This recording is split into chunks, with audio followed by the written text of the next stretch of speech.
حبايبي كل سنة وانتم طيبين بمناسبة شهر رجب وخلاص رمضان على الأبواب. اللهم بلغنا رمضان واحنا بأحسن حال، لا فاقدين ولا مفقودين. حبيت النهاردة أجيلكوا بفيديو حلو إن شاء الله هيعجبكم. جولة في النيش بتاعي.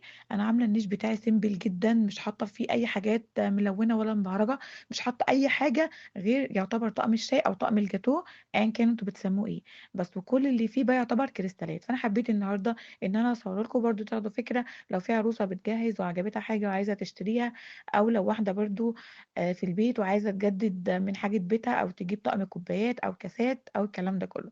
فلو حبيتوا الفيديو او عجبكم حاجات يعني قولوا لي وهنكمل لكم في بقية الحاجات بتاعتي، بقى طقم الصيني وبقية الكريستالات اللي عندي، عشان انا برضو طبيعي جايبة حاجات فمش رصاينة في النيش، لان انا زي ما قلت لكم يعني انا كنت حابة النيش بتاعي يكون سيمبل خالص. في حاجات بقى شايلاها طبعا تحت السرير، وحاجات في المطبخ لسه بالكراتين بتاعتها. فاول حاجه بقى هنا كده النيش بتاعي ضرفتين بس ازاز، 3 ارفف، ومن بره بيبقى عباره عن جلد. الجسم الخارجي اللي بره بتاع النيش جلد. بس انا هنا كده حبيت ان انا اوريكم ال3 رفوف، وهوريكم كل حاجه برضو عن قرب، وهقول لكم برضو الماركات اللي انا جايباها. بس انا حاطه فيه يعتبر كله كوبايات، اللي هي الشوب الطويله بتاعه العصير، والصغنونه، واللي هي الكاسات. بس كده. بس اول حاجه بقى هنا كده طقم الكوبايات اللي هو الصغير ده، ده بيبقى عصير وينفع ميه برضو، بس هو عامه يعني بيبقى بتاع عصير. بس ده بوهيمي، ده كان 6 قطع. بس ده كان الشكل ده. وجايبه كمان طقم الكاسات ده برضو بوهيمي. بصوا الاول رف ده كله حاجات بوهيمي، تمام. فانا هنا كنت بقرب لكم الكاميرا وبوريكم كل حاجه من على القرب عشان تشوفوا التفاصيل اكتر. عايزه اقول لكم ان الماركه دي تحفه قوي قوي قوي في الكريستالات، وشيك جدا وقيمه. هي غاليه شويه، مش هقول لكم ان هي رخيصه، لا هي غاليه. بس انا علشان يعني ما كنتش حابه ان انا اجيب حاجات اي كلام او حاجات كتير وخلاص في النيش. فبصوا جبت حاجات غاليه شويه، بس منها تدي شياكه للنيش وتنطق معايا النيش، وبرده لما يجيلي ضيوف والكلام ده كله ان انا اطلع برده حاجه شيك كده وقيمه. وبرده مش مكتره، انا مش مكتره خالص. بس انا جايبه هنا البوهيمي ده برده، ده طقم كريستال، كريستال برده بوهيمي. ده كاسات. بصوا اول رف هنا انا جايبه بس طقمين كاسات من البوهيمي، ومكتره اكتر في الكوبايات اللي هي الصغيره دي، والشوبات. بس الطقم ده بقى ده طقم شربات، جاي معاه الازازه اللي هي بتاعه الشربات دي، وجاي معاه الكوبايات اللي هي الصغيره دي. دي كان 6 كوبايات، وطقم والازازه اللي هي بتاعه الشربات دي. انا هنا برضو هوريها لكم من على قرب اكتر. بس بصوا بقى دي بتتحط ديكور في النيش، تمام. انا جايبه الحاجات برضو العمليه ان انا استعملها، فدي انا بطلعها بحط فيها عصير عادي وبحط كوبايه. انا كل الحاجات اللي في النيش دي بستخدمها. انا مش جايبه اي حاجه ان انا احطها بس كده ديكور وخلاص. فعشان كده كنت لما بنزل اختار حاجتي كنت بختار اللي هي الحاجه العمليه اللي انا هستخدمها، مش حاجه اركنها في الرف بقى كده وخلاص ويجي عليها تراب. لا. وان زي ما قلت لكم ان الحاجات دي غاليه مش رخيصه، فطبيعي مش هجيبها واركنها. بس فهو ده يعتبر طقم الشربات بتاعي اللي انا جايباه. وجايبه طقم تاني اللي هو الشفشق بالكوبايات بتاعته، برضه هوريه لكم، حطاه في الرف التالت. تمام. دي برضه الكوبايات دي برضه من بوهيمي، برضه كان 6 قطع. الحاجات دي كلها كانت 6 قطع، لان في اطقم 4 قطع هوريها لكم، بس دي براند تاني هوريه لكم. بس جايبه بقى الشكل ده، وجايبه الشكل ده كمان. فانا هنا برضه عشان انت ممكن تقولوا ان الشكل واحد، لا هو فيه اختلاف. انا هنا برضه كنت بوريكم من على قرب اكتر. بس حاجة النيش كلها انا جايباها بوهيمي، وار سي ار ونختمان. بس الار سي ار ده ايطالي، بوهيمي ده للتشيك متهيألي، وجايبه اللي هو النختمان ده الماني. ودي الكوبايات اللي هي الشوب الطويله، دي نفس الشكل اللي هو بتاع الكاسات الاولانيه. هوريه لكم برده هنا في الفيديو.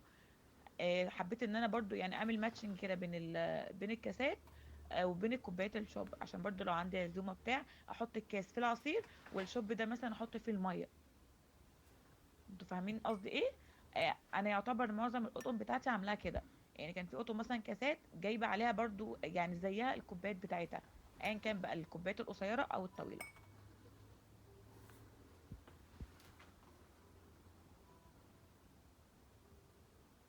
انا كنت يعني بوضح لكم كل حاجه قدام الكاميرا قوي علشان تاخدوا بالكم من التفاصيل.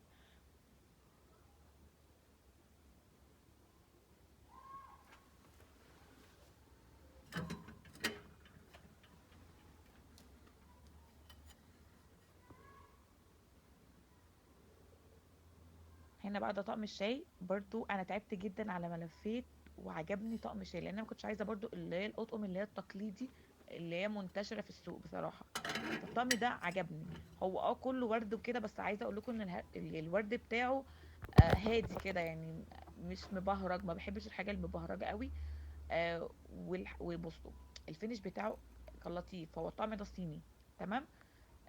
ستايل المجات بتاعت الفناجيل اللي هي بتاعت الشاي وكده عجبتني، وكان شكله كيوت ومش واخد مساحة كبيرة. بص هو حلو يعني بصراحة، ومش منتشر، فهو ده اللي عجبني فيه وجبته. لان انا كنت كارهة حاجة اللي هي اللي يعني اللي هو الصيني، اللي هو التقليدي، وان هو حاجاته تبقى كتير، وطقم الشاي اللي هو بقى المذهب والكلام ده كله، لا. انا جايبه ده برضو فيه حاجات مذهبه، بس حاجه بسيطه خالص جدا. بص هو جاي معاه ست الاطباق الصغننه دي اللي هي بتاعه الجاتوه، وجاي كمان معاه اللبانه الصغنونه دي، وجاي معاه البراد ده، وجاي معاه السكريه دي، وجاي معاه ست فناجيل شاي بالاطباق بتاعتهم. الاطباق بتاعتهم هنا مختلفه الالوان، يعني جاي معاهم ثلاثه بيبي بلو، وثلاثه اللي هم فيهم ورد دول، وثلاثه اسود، تمام. وجاي معاه كمان الشياله بتاعت الكحك، يعني شياله الكحك انا ما اشتريتش شياله الكحك. هي كان جاي الشياله دي مع الطقم ده. هوريها لكم برده، انا حاطاها على السفره. ما بشيلهاش بقى، بحط عليها الكب كيك، بحط عليها في العيد مثلا الكحك، البسكويت، البيتي فور، الكلام ده كله.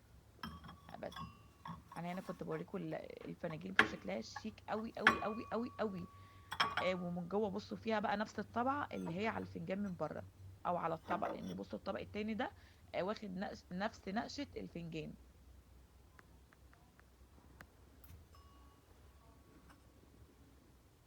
وهنا بقى كنت حاطه في الرف 3 كوبايات من الكريستال دول، اللي هم زي اللي فوق كديكور بس مش اكتر يعني. بس وبصوا زي ما انتم شايفين برضو المساحه فاضيه، مش مزنقه الحاجه. زي ما قلت لكم انا ما بحبش الحاجات الكتير وخلاص، لا. وجايبه انا جايبه حاجات تاني كتير وكريستالات، بس انا بقول لكم مفيش مكان، وما حبيتش ان انا اكربس النيش كله بتاعي. فحطاهم بقى تحت السرير. ليه بقى؟ كل فتره هغير، يعني هغير رصه النيش. مثلا انا بحب في البيت ان انا اجدد، مش ان انا طلعت طقم كوبايات او كاسات افضل ان انا استخدمه بقى طول العمر، لا، او لحد ما يتكسر. لا، بحب ان انا اغير. بس ده بقى هو الطقم اللي هي الشايله بتاعت الكحك، هي دورين، وواخده برضو من نفس النقشه بتاعت الفناجيل والاطباق. شكلها حلو قوي وكيوت. وبصوا هي في الكاميرا مش باينه ان هي كبيره، بس هي كبيره. اللي يعني اول رف فوق ده صغنن شويه، اللي تحت ده كبير. بس هنيجي بقى هنا لاخر رف. برضو انا حاطه فيه كاسات، وحاطه فيه كوبايات اللي هي الشوب واللي هي القصيره، والشفشق بتاعهم، يعني يعتبر طقم شربات تاني، تمام. الطقم الكاسات ده ده كريستال برضو من RCR. عايزه اقول لكم برضو تحفه. هو ارخص شويه طبعا من البوهيمي، بس ممتاز ممتاز ممتاز. والماتيريال بتاعته حلوه قوي. والازاز بتاعته يعني الازاز بتاعه نقي، تمام. الطقم التاني ده بقى كان كاسات، ده ما بيجيش طقم على بعضه. ده بيجي كل اتنين مع بعض في علبه. ده من اوشن. مش عارفه، هو تايلاندي على ما اعتقد، تايلاندي. فده كنت جايباه 3 علب، كل علبه فيها اتنين، حبيت ان انا اعمل منهم طقم. عايزه اقول لهم برضو، يعني عايزه اقول لكم برضو ان هو طقم حلو. حبيت ان انا احطه كده في وسط الحاجات هنا في النيش، لقيت شكله لطيف. بس هنا بقى الكوبايات دي من نختمان، دي بتيجي 4 قطع، تمام. فانا كنت جايبه طقمين عشان كنت حابه ان يعني القطن بتاعتي تبقى 6. فجبت طقمين، علبتين، العلبه فيها 4. فعملوا معايا 8 كوبايات. والكوبايات الصغيره دي برضو نفس الشكل، بس دي جايه مع الشفشق ده، تمام. اللي هو طقم الشربات ده بيجي الشفشق ده ومعاه 4 كوبايات صغنطاطين. فانا طبعا 4 كوبايات صغنطاطين مش هيعملوا لي حاجه، فجبت طقمين من الشفشق ده. الطقم التاني انا شايلاه برضو جوه تحت السرير بالكرتونه بتاعته، عباره عن شفشق برضو، و4 كوبايات صغنطاطين. هينفعوني. هتقولوا جايبه اتنين ليه؟ اقول لكم حطيت واحد في النيش وواحد تحت السرير. ما بطلعوش، لا بطلعه في العزومات، في الاعياد، في الكلام ده كله، في رمضان، في العزومات، فبيبقى حلو. طبيعي تحط مثلا شفشقين من دول، واحد مثلا للبلح، واحد تاني التمر هندي، واحد للصوبيا كده، فهتحتاج الكلام ده. وجايبه معاهم اللي هو الجار اللي انا وريته لكم في الفيديو بتاع الرفايع. بس هنا بقى الطقم الكاسات ده برضو اللي فات ده برضو RCR، والرفيع ده برضو RCR، تمام. الطقم الكاسات ده بقى انا جايبه منه الكوبايات بتاعته اللي هي الطويله والقصيره. كده يكون الفيديو خلص. اتمنى الفيديو كان عجبكم، استنوني ان شاء الله في فيديو جديد، واكتبوا لي برضو رايكم في الكومنتات.